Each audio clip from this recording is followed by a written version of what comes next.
తెలంగాణ మంత్రులకు కొత్త టెన్షన్ పట్టుకుంది. దేవుడు వరమిచ్చిన పూజారి అనుగ్రహించడం లేదట. దీంతో ఏం చేయాలో అర్థం కాక తలలు పట్టుకుంటున్నారు అమాత్యులు. పర్సనల్ స్టాఫ్ తో మినిస్టర్లు పరేషాన్లో పడుతున్నారు. లీడర్ క్యాడర్ను తమ దగ్గరకు రాకుండా కట్టడి చేస్తున్నారు మంత్రుల సిబ్బంది. సమస్య ఏదైనా సరే తమకే చెప్పాలని షరతులు విధిస్తున్నారు. ఎమ్మెల్యేలు జిల్లా అధ్యక్షులకు కూడా తిప్పలు తప్పటం లేదట. నియోజకవర్గాల్లో మంత్రులను కలవకుండా కోటరీలు నడుస్తున్నాయి. అలాగే సచివాలయంలో సిబ్బంది అత్యుత్సాహంపై ప్రజాప్రతినిధులు అసహనం వ్యక్తం చేస్తున్నారు. పేరుకే ప్రజాపాలన అంటూ హస్తం కార్యకర్తలు విమర్శలు గుప్పిస్తున్నారు. ఇప్పటికైనా మారాలంటూ కోరుకుంటున్నారు. గతంలో ఇదే వ్యవహార ధోరణితో బీఆర్ఎస్ ఓటమి పాలైందని గుర్తు చేస్తున్నారు కాంగ్రెస్ కార్యకర్తలు. పూర్తి ఇన్ఫర్మేషన్ మా ప్రతినిధి రాజు లైవ్ లో అందిస్తారు. రాజు, మంత్రుల పర్సనల్ స్టాఫ్ ఎవరైతే ఉన్నారో వాళ్ళ ఓవర్ యాక్షన్ వల్ల ఇటు ఎమ్మెల్యేలు కావచ్చు, జిల్లా అధ్యక్షులు కావచ్చు, ఎవరైనా సరే సమస్యలు చెప్పుకోవడానికి వస్తే మాకే చెప్పాలి అని వాళ్ళు డిమాండ్ చేయడము, అలాంటి కండిషన్స్ పెట్టడము, ఇవి నిజంగా మినిస్టర్స్ కు తలనొప్పుల వ్యవహారంగానే చూడాలి. సో మరి దీన్ని సాల్వ్ చేయడానికి ఎవరైనా రంగంలోకి దిగారా? ఎందుకు ఈ రకంగా బిహేవ్ చేస్తున్నారు? వాళ్ళకి వార్నింగ్ ఇవ్వడం కానీ అలాంటివి ఏమైనా జరుగుతున్నాయా?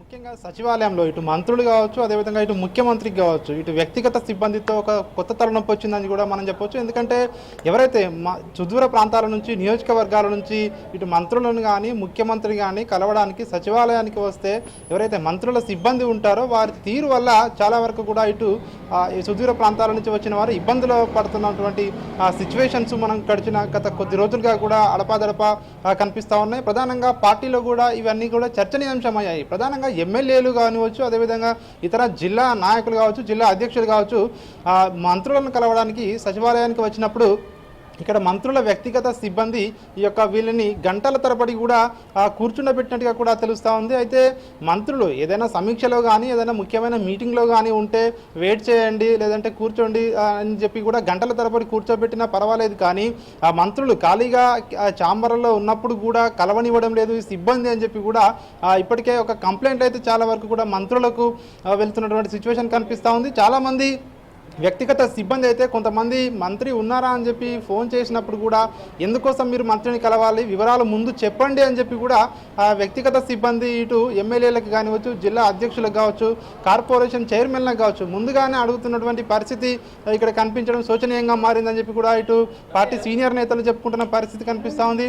కొంతమంది సీనియర్ నాయకులు ఏదంటే 2-3 సార్లు ఎమ్మెల్యేలుగా గెలిచిన వారు కావచ్చు, అదేవిధంగా ప్రస్తుతం ఎమ్మెల్యేలుగా పనిచేస్తున్న వారు కావచ్చు, వారు మంత్రులను కలవడానికి వచ్చినప్పుడు చాలామంది కూడా డోర్ దగ్గరే ఆపేస్తున్నారని చెప్పి కూడా ఇటు వాళ్ళ సిబ్బంది ఆపుతున్నారని చెప్పి కూడా ఇటు చాలామంది ఒక ఆశ్చర్యాన్ని వ్యక్తం చేస్తున్న పరిస్థితి కనిపిస్తూ ఉంది. కొంతమంది ధైర్యం చేసి వాళ్ళను తోసుకొని ముందుకు వెళ్ళినా కూడా వారి పట్ల అసభ్య పదజాలంతో మాట్లాడుతున్నారని చెప్పి కూడా మంత్రులకు కంప్లైంట్ కూడా ఇచ్చిన సిచ్యువేషన్స్ మనకు కనిపిస్తూ ఉంది. అయితే ఇవన్నీ కూడా ఒకవైపు అంటే మంత్రులే ఇట్లా అంటే బిజీగా ఉన్నారని చెప్పమంటున్నారా, లేదంటే వీళ్ళ ఈ సిబ్బందే సొంత రూల్స్ పెట్టుకొని ఇట్లా చేస్తున్నారా అనేది మాత్రం తెలియాల్సి ఉంటుంది. ఎందుకంటే ఎవరు చేసినా కూడా ఇది పార్టీకి అప్రతిష్ట పాలు చేస్తుంది, ప్రభుత్వానికి అప్రతిష్ట తీసుకొస్తుంది అని చెప్పి కూడా మరొక వైపు ఒక చర్చ అయితే నడుస్తూ ఉంది. మనం చూసుకున్నట్టయితే ఉత్తర తెలంగాణ జిల్లాకు చెందినటువంటి ఒక సీనియర్ మంత్రి దగ్గర పనిచేసినటువంటి వ్యక్తిగత సిబ్బంది ఎవరైతే ఉన్నారో వాళ్ళు ప్రతి ఫైల్ కూడా ఏ ఫైల్ అయినా కూడా తమ అనుమతి లేనిదే మంత్రి టేబుల్ మీదకి వెళ్ళకూడదని చెప్పేసి కూడా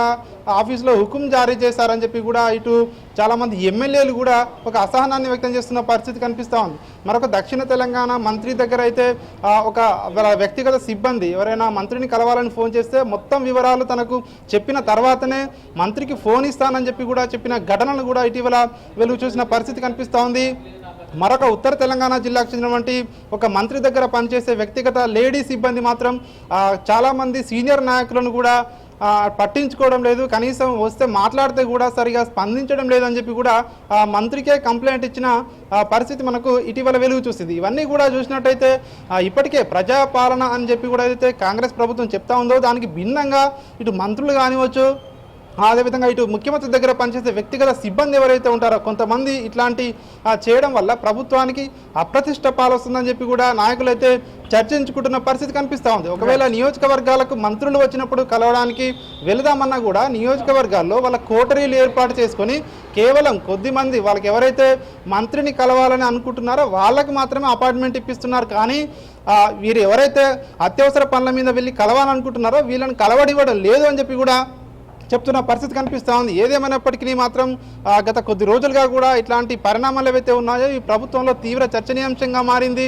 అంటే పూజారి ఏదైతే దేవుడు వరం ఇచ్చినా కూడా పూజారి వరం ఇవ్వని పరిస్థితి ఇలాగా తయారైందని చెప్పి కూడా ప్రస్తుతం ఉన్న మంత్రివర్గంలో ఉన్నటువంటి అక్కడ మంత్రుల దగ్గర పనిచేస్తున్న వ్యక్తిగత సిబ్బంది తీరు వల్ల ప్రభుత్వానికి అప్రతిష్ట పేరు వస్తుంది. వెంటనే ప్రభుత్వం దీన్ని సరిచేసుకోవాలని చెప్పి కూడా చాలా మంది సీనియర్ నేతలు అయితే కోరుతున్న పరిస్థితి కనిపిస్తూ ఉంది. Right, thank you Raju.